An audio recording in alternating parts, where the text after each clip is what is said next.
우리가 지금 룻기 1장은 보고 이제 2장째 보잖아요. 1장에 나와 있는 얘기를 제가 좀 다시 한번 설명을 드리겠습니다. 이 우리가 역사적인 내용들이라서 이미 좀 알고 있고 또 이게 스토리로 돼 있어서 알고 있는 내용일 텐데요. 그래도 한번 좀 살펴보고 지나가겠습니다. 앞부분에 보시면 사사들이 치리하던 때에 정확하게 어느 시대인지는 몰라요. 그렇지만 우리가 짐작하건대 이 이스라엘 백성들이 그 출애굽하고 나서 상당한 정도의 시한이 지났을 때, 그때가 이제 보아스라는 인물이 등장하고 그런 걸 보면은 출애굽하고 나서 얼마 정도 시간이 지난 다음이거든요. 그때쯤에 이스라엘 땅에 흉년이 크게 들어가지고 엘리멜렉이랑 그의 부인 나옴이랑 큰아들 말론이랑 둘째 아들 기럨, 네 사람이 이스라엘 땅 특별히 베들레헴 에브라시라는 곳이 생활이 너무 어려워서 모압이라는 곳으로 이주해서 살았습니다. 근데 이주한 지 얼마 되지 않아서 엘리멜렉이라는 사람이 죽고 그다음에 이제 자녀들을 결혼을 시켰는데 자녀들이 결혼하고 난 다음에 며느리들만 남고 또 아들들이 둘 다 병약해서 죽었습니다. 성경에 보니까 여자들 셋만 남았거든요. 그렇게 이제 생활을 하고 있었거든요. 근데 성경이 보니까 그들이 가나안 땅을 떠난 지 한 10년쯤 됐을 때 일이었는데, 그때 나오미의 귀에 어떤 소식이 들려하려면 이스라엘 땅을 하나님 돌아보시고 은혜를 베푸신다. 그 말은 이제 비가 내리기 시작했고 농사를 지기에 적당한 시기가 돌아왔다. 이런 얘기를 이제 듣게 된 거예요. 그래서 나오미가 고향으로 돌아가야 되겠다. 그래서 베들레헴으로 돌아가려고 계획하던 중에 일단은 자기는 유대인이기 때문에 돌아가는 게 좋은 일이지만 자기 말고 며느리들은 이제 모압 여자들이니까 여자들에게 말하기를 너희 어머니 집으로 돌아가라. 그리고 거기 가서 재혼도 해라. 좋은 사람 만나서 살아라. 나랑 같이 가서는 큰 도움이 없다. 이스라엘에는 원래 형사 취수제더라. 그래서 형이 죽으면 그 동생이 형수랑 결혼하고 그 사이에서 낳은 아이는 형의 이름으로 불리게 되는, 그리고 그 사이에서 낳은 애가 형수를 돌보는 그런 제도가 있었거든요. 그런데도 여기는 전혀 그런 가능성이 없어요. 나오미가 나이도 많고 또 아이를 낳는다 하더라도 방법이 없고 나오미 남편도 없고 또 동생들도 없고 그 말론과 기럨의 동생들도 없고 그런 상황이기 때문에 나오미는 말하기를 전혀 희망이 없다. 그러니 나를 기대봤자 나도 힘들고 너희도 힘들다. 돌아가라라고 하니까 그 얘기를 듣고 이제 오르바라고 하는 며느리가 먼저 이제 돌아가게 됩니다.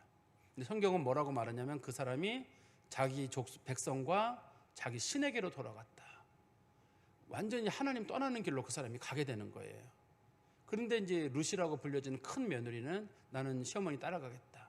어머니가 가는 곳에 나도 가고 어머니 멈추는 곳에 나도 멈추고 어머니의 백성이 나의 백성이 되고 어머니의 하나님이 나의 하나님이 되고 어머니가 죽는 곳 나도 거기서 죽고 어머니 묻히는 곳에 나도 묻히겠다. 하나씩 이제 진전된 얘기를 하거든요. 근데 며느리가 보이는 이 태도가 시어머니가 봤을 때 너무 결심이 굳은 거예요. 쟤라면 데려가도 될 것 같다. 아무리 설득해도 안 될 것 같아가지고 그럼 넌 나랑 같이 가자. 그래가지고 이제 베들레헴 땅으로 돌아가게 됩니다. 근데 우리가 오르바랑 룻이라고 하는 여인의 차이점은 룻은 이제 신앙을 선택하고 시어머니를 선택한 거예요. 그 다음에 이 오르바라고 하는 여자는 자기 인생을 선택한 겁니다. 자기 인생을 선택한 경우고 여기는 자기 인생은 포기한 거예요. 왜냐하면 이 모압 여자이기 때문에 이스라엘 땅에 들어가면 반드시 자기 인생은 이제 무너지게 되거든요. 자기 인생은 포기하고 하나님하고 그다음에 시어머니를 선택한 경우고, 오르바는 자기 인생을 선택한 경우에 누가 잘했다 못했다를 얘기하기는 어렵습니다. 여기서는 어려운데 우리가 안타까운 것은 오르바가 돌아갔을 때 자기 인생을 선택한 거는 좋은데 그의 신도 선택했다고 돼 있거든요. 이제는 하나님 외에 모압 사람들이 섬기는 그모스라고 하는 그 신을 섬기는 여자로 돌아가기 때문에 오르바의 선택은 참 어리석은 선택이 되고 룻의 선택은 지혜로운 선택이 됩니다. 그래서 이제 그 룻과 그 나오미가 가나안 땅으로 돌아오게 되거든요. 그때 성경에 보니까 보리배기를 시작할 때쯤이었다. 이게 성경이 설명하고 있어요. 보리배기 시작할 때쯤이란 말은 그때가 그래도 어떤 사람들이 먹고 살기 여유가 있는, 누구라도 은혜 베풀기 좋은, 왜냐하면 추수철이기 때문에 누구라도 은혜 베풀기 좋은 그런 시기에 그 나오미랑 룻이 고향으로 돌아오는데 나오미를 보고 사람들이 반기는 거예요. 나오미의 이름이라는 뜻이 즐거움이라는 뜻이거든요. 즐거움이라는 뜻인데 제가 언제 말씀드렸죠, 처음에. 나오미의 원래 히브리식 이름은 노옴이에요. 노옴인데 이게 영어로 유명해져가지고 나오미라는 이름이 되는 바람에 성경 번역할 때도 나오미라고 번역을 합니다만 히브리어로는 이름이 노음입니다. 이게 왜 사람들이 잘못 부르면 워낙 유명한 이름으로 불리면 잘못된 이름으로 가는 경우 있잖아요.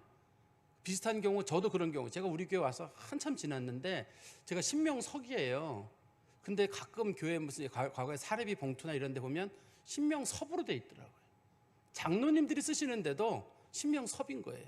그래서 제가 아예 그냥 신명섭으로 나오면 아 이거 그러려니 하고 우스갯소리 지나가다가 다른 목사님 아닌가요? 이렇게 지나가는 소리를 한번 우스갯소리로 말한 적이 있는데요. 이제 잘못 부르면 그냥 의뢰 그러려니 알고 또 제가 제 신명석입니다 그러면 전 섭인 줄 알았어요. 이렇게 지금도 제가 지난주인가도 어떤 분하고 얘기하다가 그 스마트 요람 그 인스톨 하신 중에 목사님 이름이 안 나온다는 거예요. 그래서 내가 신명석이라고 했더니 그래요 난 섭인 줄 알고 지금까지 그렇게 말씀하시는 분이 계셨어요. 한 분이. 그래서 제가 그럼 뭐 섭도 좋고 뭐 석도 좋고 뭐 아무렇게나 하시죠 뭐 이렇게 해야 되지. 원래 이게 나오미의 이름은 노음입니다. 노오미예요. 세 글자의 노음인데 이게 사람 영어식으로 불릴 때 나오미라고 하도 유명해져가지고 우리나라 성경도 그냥 나오미라고 같이 번역을 한 겁니다. 이거는 어떻든 간에 나오미란 이름의 뜻이 그 즐겁다는 뜻이거든요. 근데 그 여자가 사람들이 나오미 어서 와라 이렇게 얘기하니까 내가 인생이 너무 험하게 살았고 하나님이 나를 징계했고 나를 어렵게 만들었기 때문에 이제는 나오미란 이름이 내게 안 어울린다는 거예요. 내게 안 어울리고 이제는 그저 나의 이름을 마라라고 불러라 차라리. 내 인생을 생각해 보니까 내 이름이 이게 나오미가 되기보다는 마라라고 불리는 게 훨씬 나을 것 같다. 이렇게 이제 사람들에게 설명을 했습니다. 이제 오늘 그까지가 이제 1장에 나와 있는 내용이거든요. 근데 2장에서 보면 이제 그동안 중심 인물은 나오미랑 룻이 중심 인물이었잖아요. 이제 오늘 본문에서는 그 룻하고 보아스의 첫 만남이 시작이 돼요. 둘이 어떻게 첫 만남이 시작됐느냐? 이게 지금 보아스는 나이가 많은 사람입니다. 당시에 나이가 많은 사람이고 룻은 나이가 젊은 여자예요. 둘이 만날 수 있는 그런 접촉점이 별로 없어요. 당시에는 여자 남자 만나는 일이 또 쉽지가 않잖아요. 여자가 집 밖으로 돌아다니지 못하게 돼 있거든요. 일반적으로 쉽게.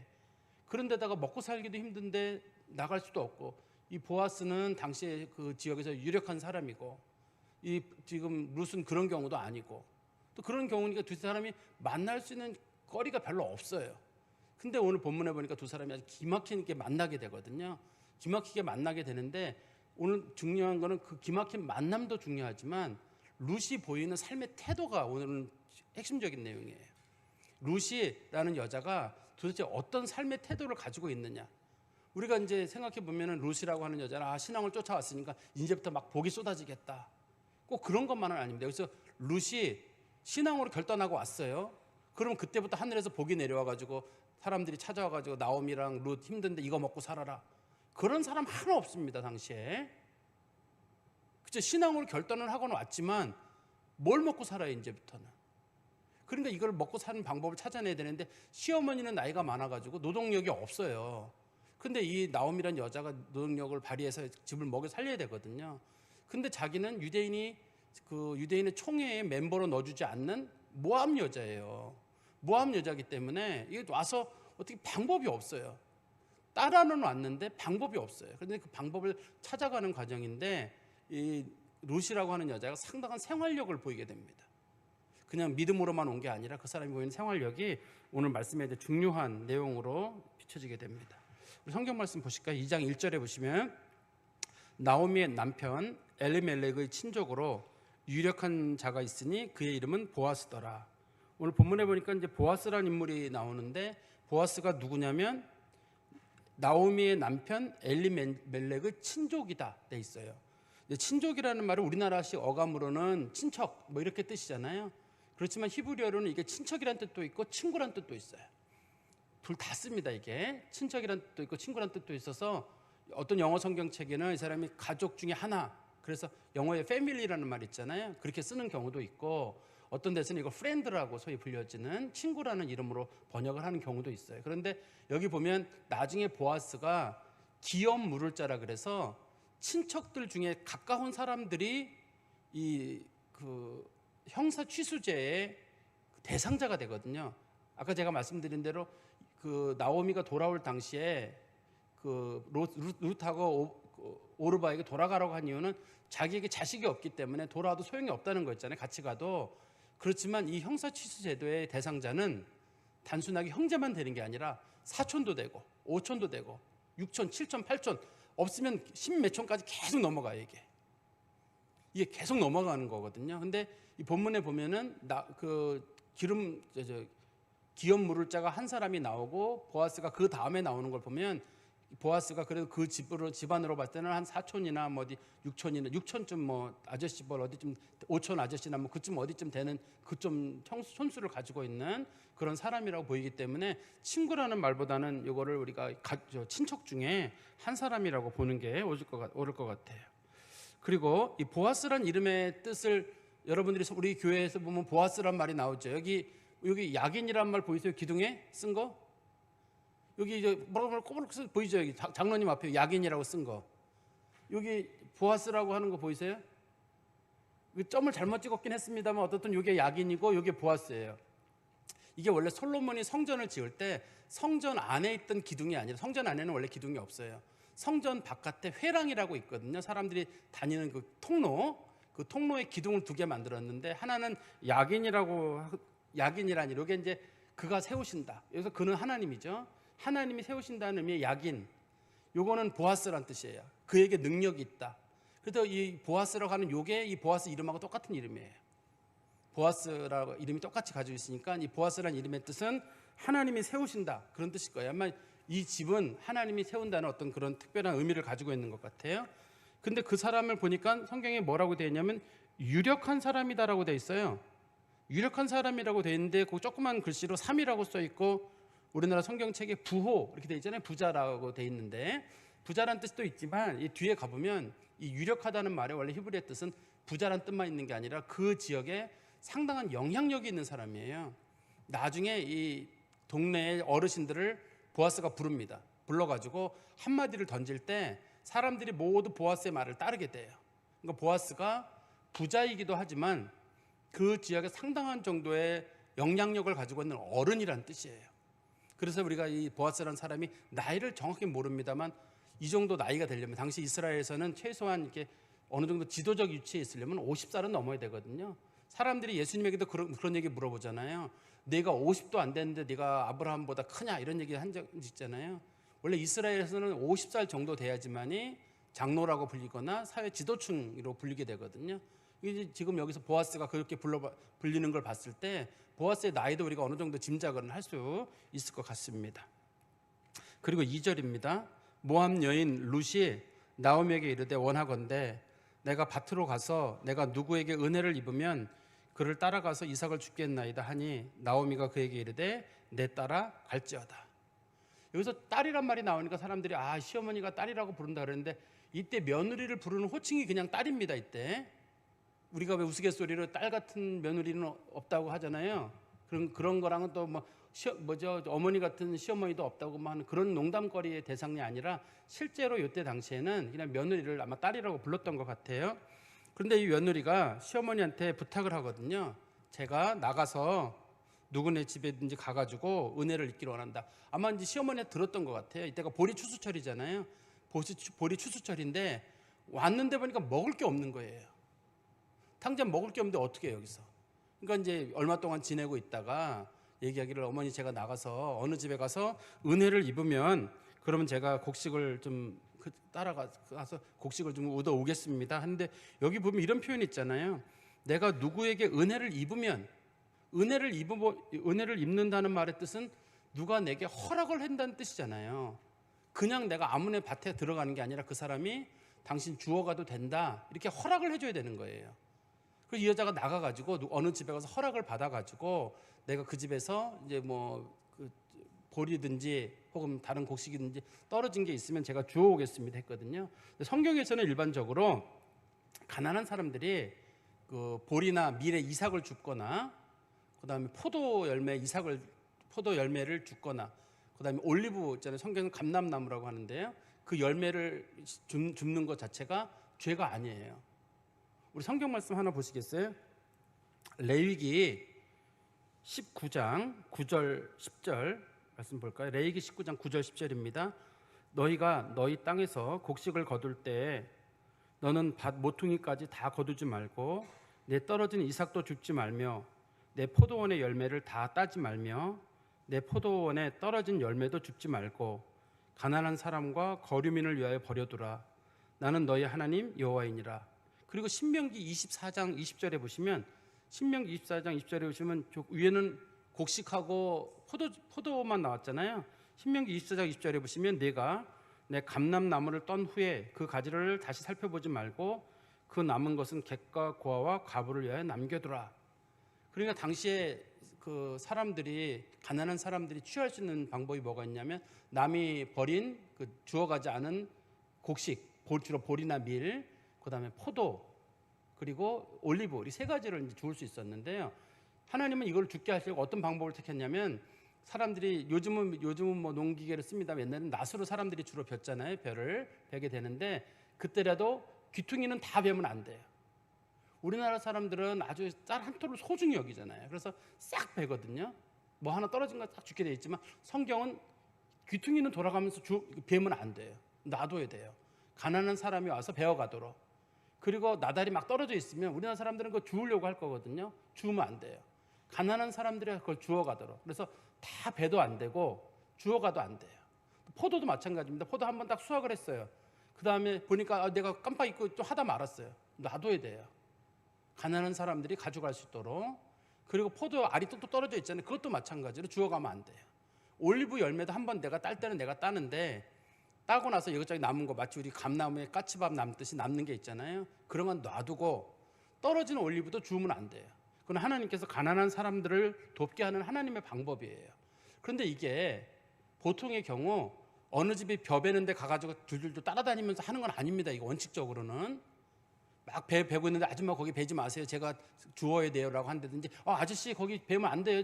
제가 주워가야 되는데 이렇게 하는 게 아니라 이미 다 농사 짓고 간 다음에 밤이나 이럴 때 밤에나 그 다음날 가가지고 그 줍는 거지. 사람들 막 농사 짓고 있는데 가가지고 뭐 포도 따지 마세요. 포도 따고 있는데 가만히 지켜보고 있다가 저기 남겼거나 내가 따간다든지 올리브 막 털고 있는데 지켜보고 있다가 저거 다 털면 안 되는데 내가 가져가야 되는데 이렇게 하는 게 아니라 성경에서 이 제도를 둔 이유는 베푸는 사람도 내가 누구한테 베풀었는지를 모르게 하고 또 도움을 받는 사람도 내가 누구한테 도움을 받는지를 모르게 하는 거예요. 우리가 왜 그런 사람이 어려워지게 되면 누가 나한테 뭐 돈 10만 원을 줬다. 근데 그걸 받았을 때 준 사람은 생색을 내게 되거든요. 야, 내가 너 그때 말이야 너 어려울 때 내가 도와줬는데 어떻게 네가 나한테 그럴 수 있어. 사람의 입에서 그런 얘기가 나올 수 있기 때문에 성경에서는 내가 누구를 도와줬는지 누가 주워간지를 모르잖아요. 그리고 또 주워간 사람도 자존심이 안 상하는 거예요. 내가 남의 집에 가서 다 농사한 다음에 밤에 가서 몰래 줍는다든지 새벽에 가서 몰래 주워가는 거기 때문에 내가 비굴하지 않은 거예요. 그 사람들 앞에 가가지고 내가 나한테 도움을 준 사람한테 가서 내가 머리 숙이고 굽신굽신 할 필요가 없어요. 하나님께서는 도움을 준 사람은 도움을 줬다고 생색을 못 나게 하고 도움을 받은 사람은 비굴하지 않도록 하기 위해서 이 제도를 만들어 놓은 겁니다. 하나님께서는 이렇게 하는 사람들에게는 복을 준다고 얘기했거든요. 그러니까 성경에서 보면 이 대상자가 누구냐면 고아와 과부와 나그네와 가난한 사람들, 이 네 종류의 사람들이 대상자들이에요. 여기도 지금 둘 다 과부기 때문에 이 대상자가 되고 대상자 될 뿐만 아니라 권리가 있어요. 주울 수 있는 권리. 당신 왜 줍느냐 이렇게 못하고 주우면 주울 수 있는 그런 권리를 가지고 있거든요. 그러니까 지금 룻이 가가지고 이제 주울 수 있는 그런 권리가 있는데 성경에 보시면 룻이 지금 눈치가 없는 건 있어요.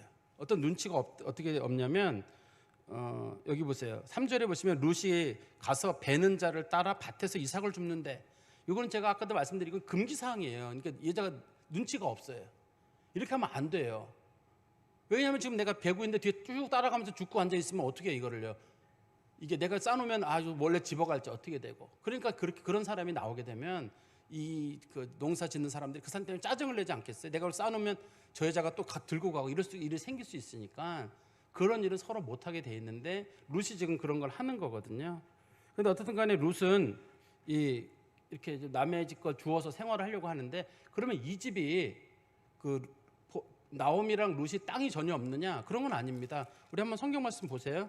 4장 3절에 보시면 땅이 있어요. 가난한 집은 아주 가난한 집은 아니에요. 거기 보시면 보아스가 그 기업물을 자에게 이르되 모압 지방에서 돌아온 나오미가 우리 형제 엘리멜렉의 소유지를 팔려 함으로 이렇게 표현하고 있잖아요. 그러니까 지금 나오미랑 그 룻이 농사를 지을 수 없는 사람들이에요. 이 사람네들이. 그래서 땅은 가지고 있어요. 근데 이 땅을 팔아야 되거든요.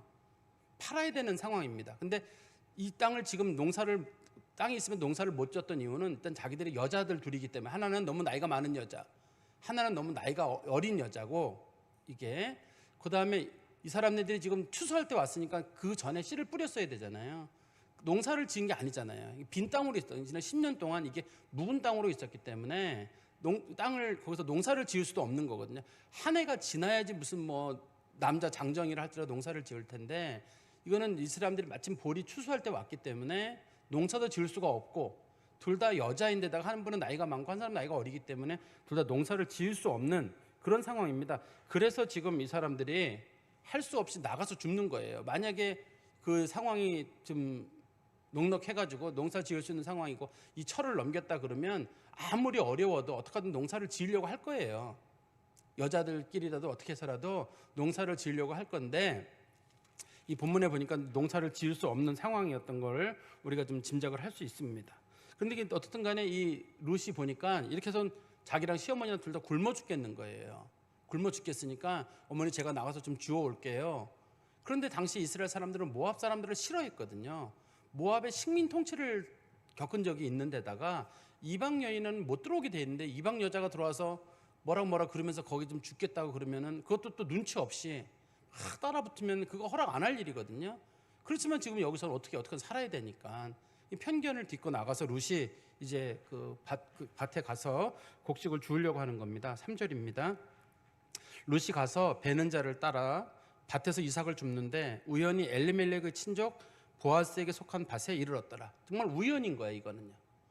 그 룻이 어떤 사람들이 지금 추수를 하고 있으니까 추수하는 사람들을 쭉 따라가다 보니까 어느 순간에 그 엘리멜렉의 친족인 보아스라고 하는 사람의 집에 가서 거기서 이제 죽게 된 거예요.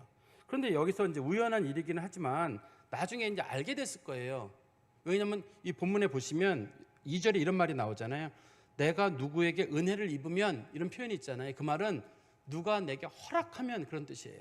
여기서 주어라 라고 얘기를 하려면 분명히 그 사람이 허락을 해야 돼요.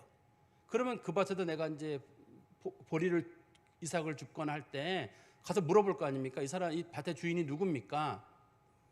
그리고 이 사람 누구누구다 얘기 들어보면 그 사람이 우리 시어머니가 말하기를 우리 돌아가신 시아버지의 친척이란다. 그러면 그렇구나. 이렇게 해가지고 이제 그 사람한테 부탁을 할 거 아니에요.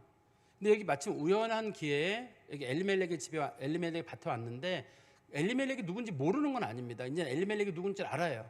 엘리멜렉이 누군지 알기 때문에 이제부터 이제 역사가 시작되는 거예요. 룻이 생각해 봤을 때 이 밭의 주인이 엘리멜렉이라는 걸 알았을 때 이제 룻이 여기서 내가 어떻게 할 것인가를 룻이 한 가지 방법을 찾아내거든요. 근데 4절에 보십시오. 4절에 마침 보아스가 베들레헴에서부터 와서 베는 자들에게 이르되 여호와께서 너희와 함께 하시기를 원하노라 하니 그들이 대답하되 여호와께서 당신에게 복 주시기를 원하나이다 하니라. 이게 인사예요. 당시에 여호와께서 내게 복을 주시기를 원한다. 우리도 당신에게 여호와께서 복을 주시기를 원합니다. 이거 특별한 인사입니다. 그냥 특별하지 않은 일상적인 인사이기 때문에 이 인사에는 의미가 있지는 않아요.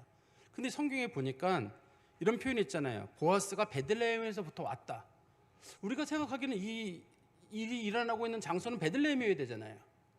그죠? 이 사람들이 지금 돌아간 곳이 베들레헴 에브랏, 유다 베들레헴 에브랏이라는 곳으로 돌아갔는데, 아니 베들레헴으로부터 왔다면 도대체 어디서 온 건가? 이 사람이 어디로 온 건가요? 지금 지도가 하나 있나요? 모르겠네요. 한번 목사님 보시면은 저 지도에 뭐 퍼런 물 어디 쪽 위쪽에 보시면 베들레헴이라고 혹시 글자 보이세요? 저기 파란 물이 사해인데 사해 이쪽에 그 녹색하고 그 약간 그 바위 색깔하고 겹치는데 까만 글씨로 베들레헴이라고 써 있는데 예루살렘 좀 아래쪽이에요. 보여요? 영안이 열린 분들은 보이시고 안 열린 분들은 안 보이네. 제가 저 지도를 준비한 이유는 저 베들레헴이라고 하는 지역은 저 녹색 부분하고 파란색 노란색 부분하고 경계선에 있거든요. 노란색 부분은 광야 지역이에요. 저기가 유대 광야 일부분입니다. 그러니까 베들레헴에서 갈릴리로 내려가는 갈릴리 호수 쪽 그쪽으로 내려가는데 저기 사막지대 농사 잘 못 짓는 지역은 그 중간쯤에 여기가 보통 경우 이제 베들레헴 동쪽이라고 불려지는데 일반적으로 사람들이 말하기를 지금 그 농사를 짓고 있던 요 장소는 베들레헴에서 떨어져서 그 광야 지역 중간쯤에 거기쯤에서 농사를 졌을 거라. 사람들이 보통 거기를 그 룻의 밭이라고 부르거든요. 지금도 무슨 뭐 사람들이 성지순례 가면 그게 맞는지 틀린지는 모릅니다만 어떻든 간에 베들레헴에서 일어난 일은 아니에요. 이 성경 말씀에 보면 보아스가 베들레헴에서 그 밭으로 온 거라고 돼 있거든요. 그런데 어디쯤으로 왔을까 할 때 베들레헴 이 왼쪽은 이미 비옥한 지역이기 때문에 이쪽은 아니고 요단강 쪽으로 베들레헴에서 요단강 쪽으로 이렇게 좀 광야 같은 지역이나 그 중간쯤 지역 그쪽 어디쯤으로 우리가 이 장소를 볼 수 있을 것 같아요. 그리고 다시 성경 말씀에 보시면 보아스가 보는 사람들에게 인사를 했는데 이 인사를 하는 사이에 이 보아스가 인사를 하는 사이에 좀 사람들을 접촉하게 될 거 아니에요.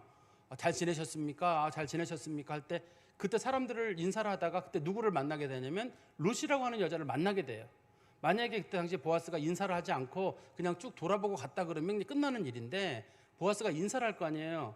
이제 어떤 학자가 얘기하기를 베들레헴이 생긴 이래로 예수님 살아계실 때까지 인구가 200명이 넘은 적은 한 번도 없었을 것이다 라고 얘기를 합니다. 일반적으로 예수님 태어날 때 그때도 그렇고 베들레헴이 워낙 작은 동네여서 사람들이 베들레헴의 인구는 최대 아무리 많았어도 200명은 넘지 않았을 거라고 많은 분들이 추측을 하더라고요. 근거는 제가 모르겠어요.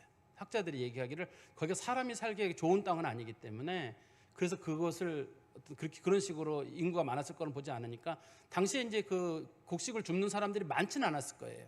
많지 않았고 거기 같이 일하는 사람들도 많지 않았을 텐데 그러면 그 사람들을 놓고 봤을 때 보아스가 인사를 하다가 룻이라고 하는 사람을 만나게 됐을 거예요. 그러면 저 여자는 누구냐 도대체. 나머지 사람들은 다 동네 여자잖아요.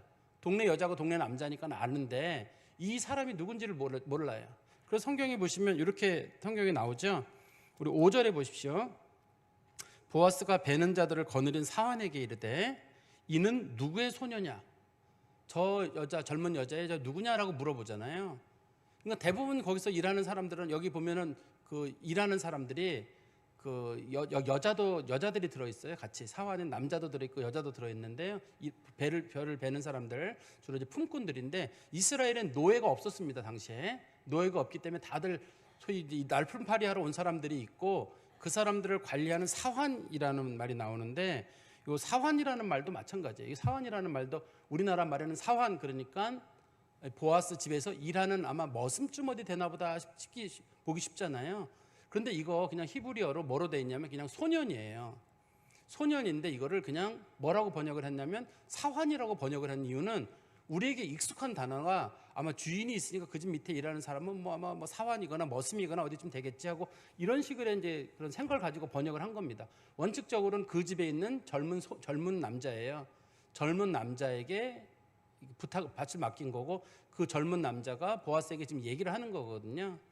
그러니까 여기서 말하는 사환이라는 말이 젊은 남자란 뜻이고 또 이 소녀가 누구냐 할 때 소녀라는 말이 앞에 나와 있는 사환이라는 말의 반대말이에요.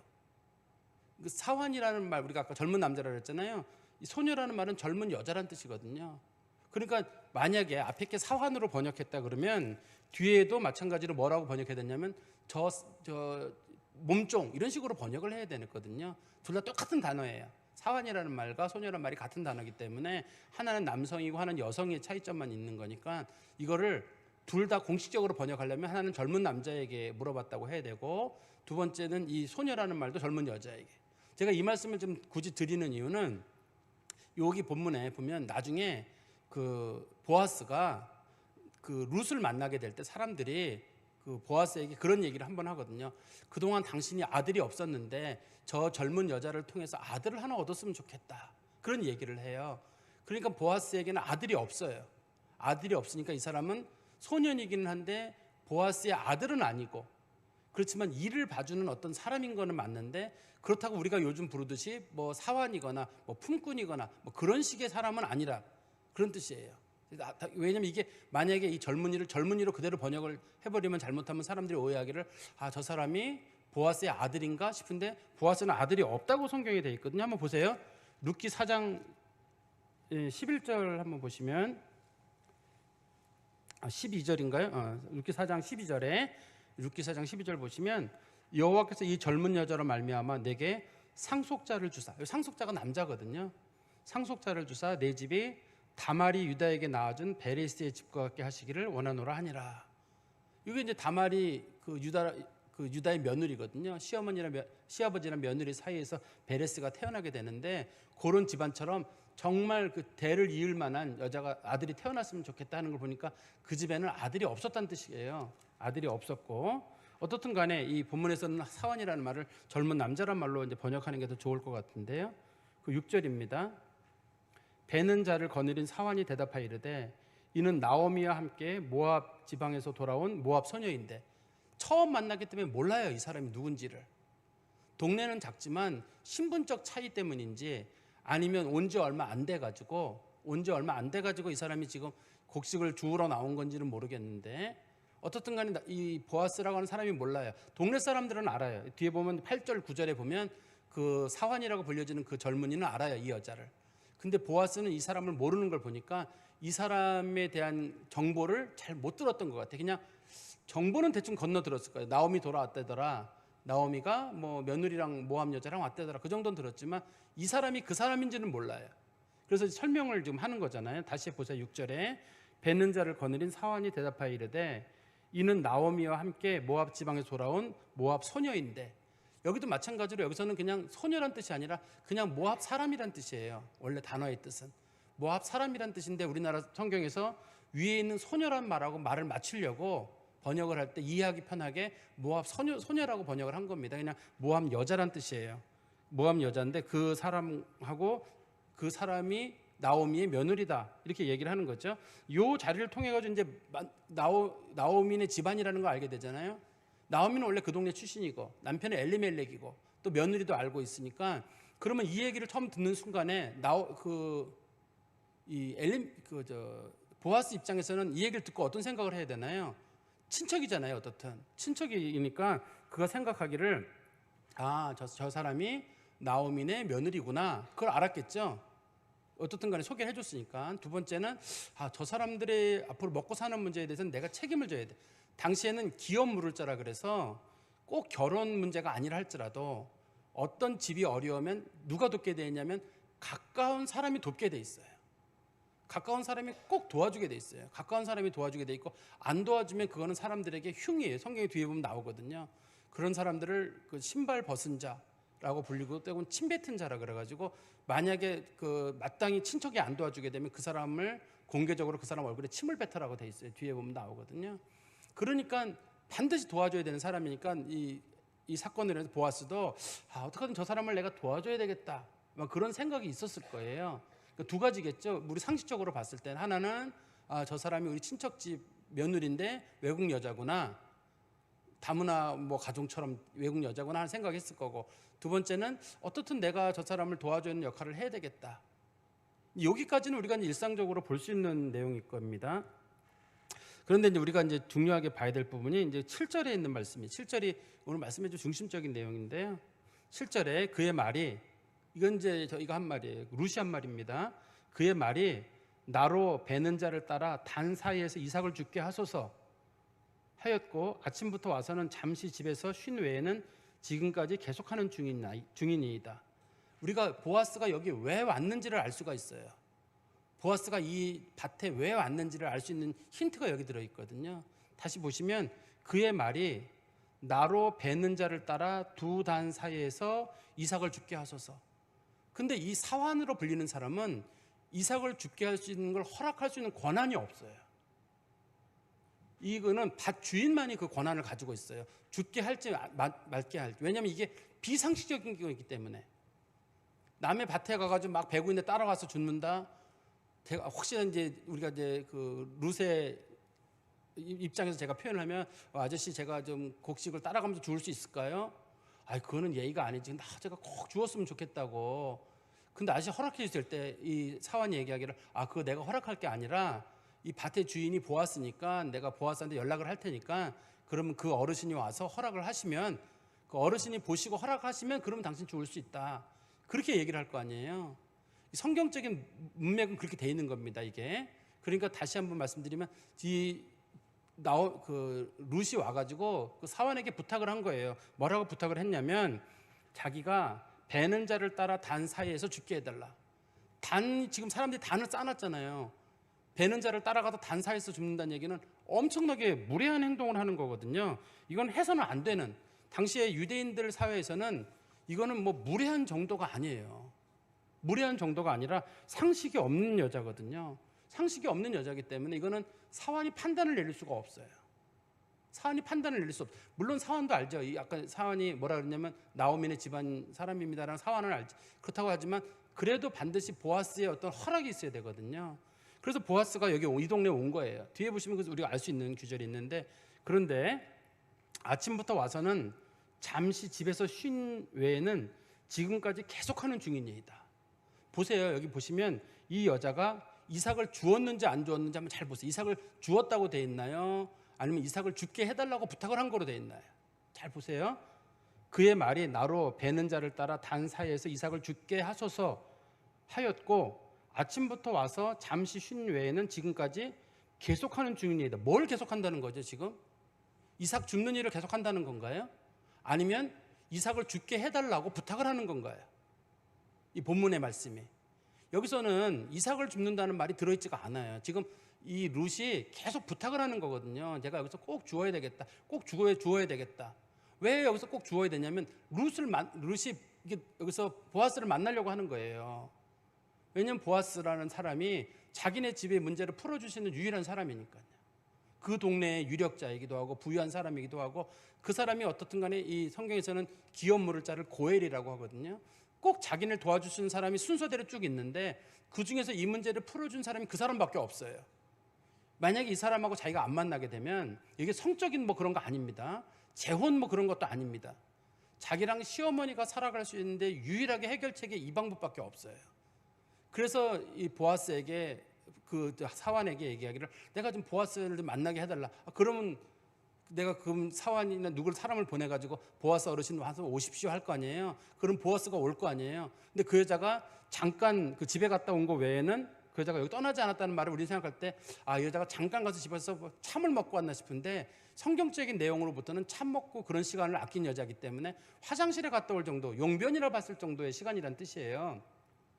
자기가 꼭 보아스를 만나야 돼요. 근데 보아스가 만약에 자기가 집에 갔다 온 사이에 보아스가 왔다 가버리면 허락을 한다 할지라도 자기는 안 돼요. 허락만 해가지고는 안 되거든요. 자기가 보아스를 꼭 만나야 돼요. 이 자리에서 보아스를 만나고 자기가 보아스로부터 이제 얘기를 들어야 되고, 보아스가 허락을 해주고, 그러면 이제 허락도 받지만 자기랑 보아스가 연결이 되거든요. 보아스가 이 첫 만남에서 이 여자에게 반하게 되거든요. 반하게 돼가지고 어떻든 저 여자를 내가 도와줘야 되겠다, 그런 마음의 결심을 하는데, 우리가 다음에 볼 거지만 한번 보세요. 보아스가 룻에게 이르되 내 딸아 들으라. 이삭을 주우러 다른 밭으로 가지 말고 여기서 떠나지 말고 나의 소녀들과 함께 있어라. 여기서 주어라. 허락을 해주잖아요. 여기서 주어라. 그리고 나의 소녀들, 이 보리를 베고 있는 여자들과 함께 여기 있어라. 그리고 또 뭐라 그러냐면 9절에 그들이 베는 밭을 보고 그들을 따라가라. 내가 그 소년들에게 명령 너를 건드리지 말라.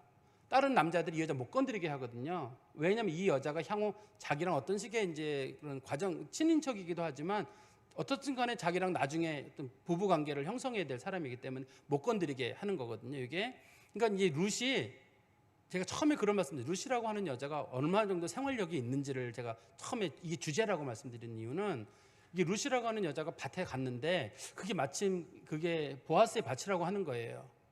그런 순간에 자기 시어머니에 들었던 얘기나 이렇게 떠오르는 거예요.